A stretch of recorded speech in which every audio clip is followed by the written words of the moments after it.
그 최근 각종 여론조사를 보면 오 시장님이 뭐 상당히 좀 유리한 국면에 있는 건 사실인 것 같습니다. 근데 기억하시겠지만 지난 2016년 총선에서도 민주당 정세균 후보에게 각종 여론조사에서 상당히 앞섰지만 결국은 그 패배한 기억이 있으시죠. 그리고 2010년 그 서울시장 선거에서도 당시 한명숙 후보에게 약 그 20%포인트 정도 앞섰지만 결국 막상 뚜껑을 열어보니까 한 1%포인트 정도 차이밖에 안 났어요. 지금 현재 어쨌든 그런 상황에도 불구하고 현재 그 각종 여론조사에서 상당한 표차로 송영길 후보에게 앞서는 이유는 뭐라고 보시는지, 그리고 이런 여론조사 비슷하게 압도적으로 이길 자신이 있는지 이거 좀 답변 부탁드립니다. 예, 앞서는 이유를 물으셨는데요. 시민들의 관찰력, 판단력은 매서우십니다. 얼마 전에 송영길 후보께서 그런 말씀을 하신 적이 있습니다. 당이 위기에 처해서 당을 구하러 출마를 한다. 그래서 험지라고 하는 부산시도 고려해 보았다. 그러다가 서울시장으로 출마를 하게 됐다. 이런 요지의 인터뷰를 반복적으로 하시는 걸 제가 보면서 저 말씀을 듣는 서울 시민들이 얼마나 가슴이 무너져 내릴까. 서울 시민들은 대한민국 수도 서울이 대한민국 발전의 심장 역할을 하는, 견인차 역할을 하는 매우 중요한, 때로는 맏형 역할도 해야 되고 산업 발전의 어떤 엔진 역할도 해야 되는 그런 수도인데, 마치 쇼핑하듯이 부산 출마도 고려했었다는 말씀을 너무 쉽게 반복적으로 하는 모습을 보시면서 준비되지는 않으셨겠구나, 최소한 그런 느낌을 받으셨을 거라고 생각을 합니다. 아마 그러한 본인의, 글쎄요, 제 입장에서 보면 실언이라면 실언이실 수 있죠. 아무리 속마음은 그랬어도 서울 시민들께는 그렇게 말씀하시면 시민들이 안심을 못 하실 것 같습니다. 거기에 비해서 지난 1년 동안 앞으로 4년 동안 할 계획을 알토란같이 세우면서 늘 저는 임기 5년으로 생각하고 계획을 세웁니다. 1년 내에는 할 수 있는 일이 많지 않습니다. 이런 말씀을 자주 드려왔던 대로 비전 2030을 세우고, 또 도시공간 구조 개편에 관한 도시기본계획 2040을 세우고, 이렇게 하면서 계획을 세우고 하나하나 연말에 예산에 반영하고 발진을 시키는 모습을 조용히 지켜봐 오셨던 서울 시민 여러분들이 이 두 사람의 후보를 비교하고 계신 것 아닌가, 저는 그렇게 해석을 하고 있고요. 그러면 이 지지율이 유지가 돼서 이길 자신이 있느냐, 이런 질문을 해주셨는데 사실 몹시 긴장이 됩니다. 제가 15%, 20%포인트 격차로 선거전을 리드하다가 막판 2, 3일 정도를 남겨놓고 지지율이 뒤집히는 경험을 2번 했었습니다. 정말 무섭습니다. 서울 시민들의 민심은요, 그 판단과 표심은요, 정말 두렵습니다. 그래서 요즘에 연일 쏟아져 나오고 있는 각 언론사들의 여론조사 결과를 볼 때마다 솔직한 심정이 가슴이 덜컥덜컥 내려앉습니다. 결국은 이 지지율이 표로 연결되는 건 아니거든요. 전화가 왔을 때 답변하는 그 지지율과 투표장까지 가서 직접 누구를 시장으로 뽑아야 되겠다 하고 투표하는 마음, 투표하는 행위는 전혀 다른 겁니다. 앞으로 열흘 남짓 남은 기간이지만 그동안에 무슨 일이 벌어질지 모르는 그런 그 선거 상황이고요. 앞으로 또 여러 가지 정치적인, 중앙정부 차원에서의 정치적인 이벤트도 많고요. 그래서 하루하루 살 얼음판을 걷는 심정으로 선거에 임하고 있습니다. 예, 좀 전에 그 송영길 후보와 관련해서 이제 언급을 해주셨는데, 그 송영길 후보 정치인으로서, 그다음에 서울시장 후보로서의 어떤 장단점을 평가해 주신다면 뭐라고 말씀해 주실지 그 부분하고요. 예. 그리고 송영길 후보가 민주당 전 대표 아니었습니까? 그 전 대표로서 대선 패배에 나름대로 책임이 좀 있는데, 송영길 후보가 출마하는데 명분이 좀 없다, 이런 평가들이 많이 있습니다. 이에 대해서는 어떻게 생각하십니까?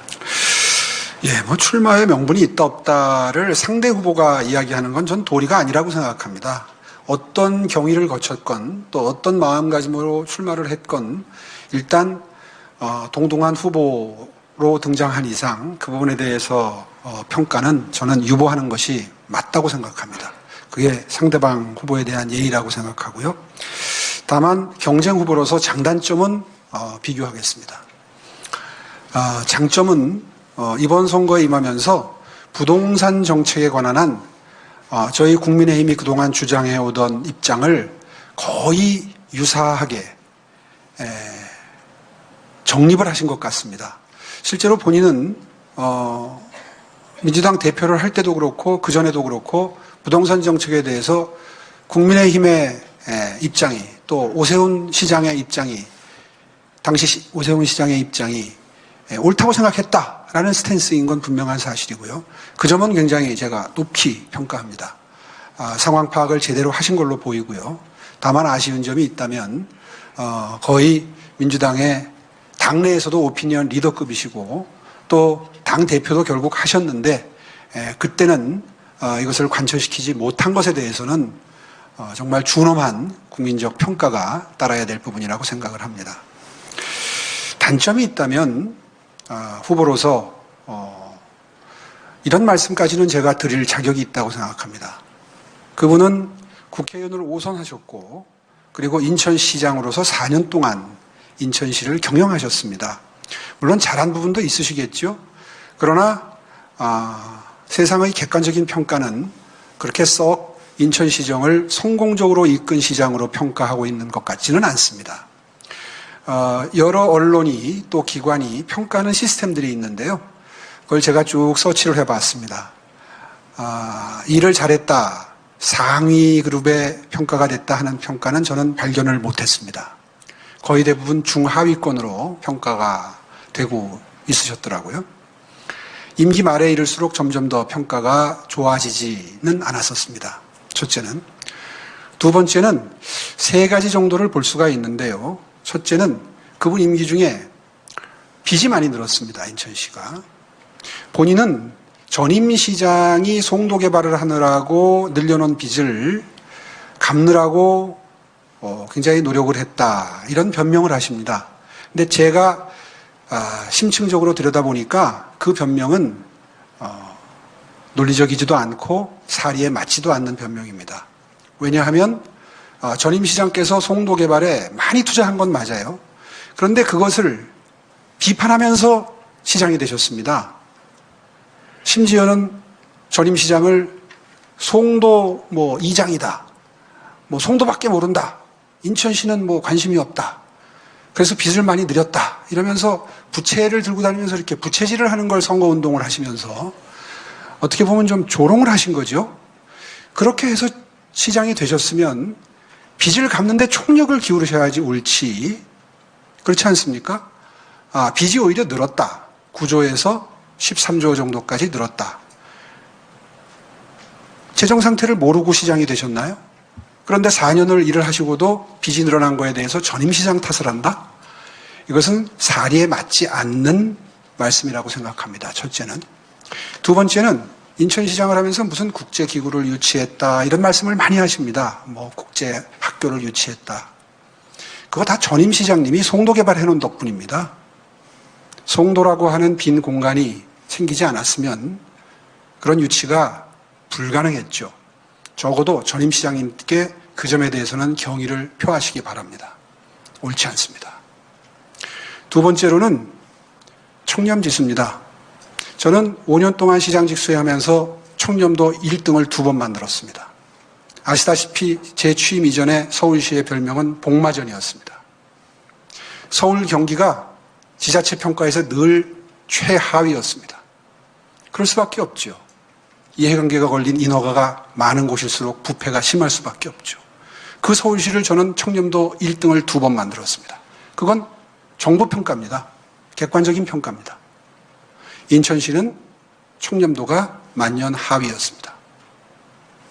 세 번째, 가장 중요한 겁니다. 공약 이행률입니다.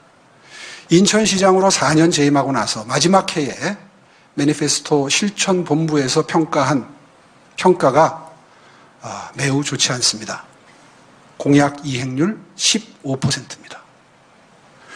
저는 깜짝 놀랐습니다.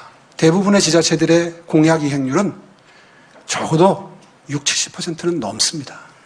저는 그보다 훨씬 높았고요.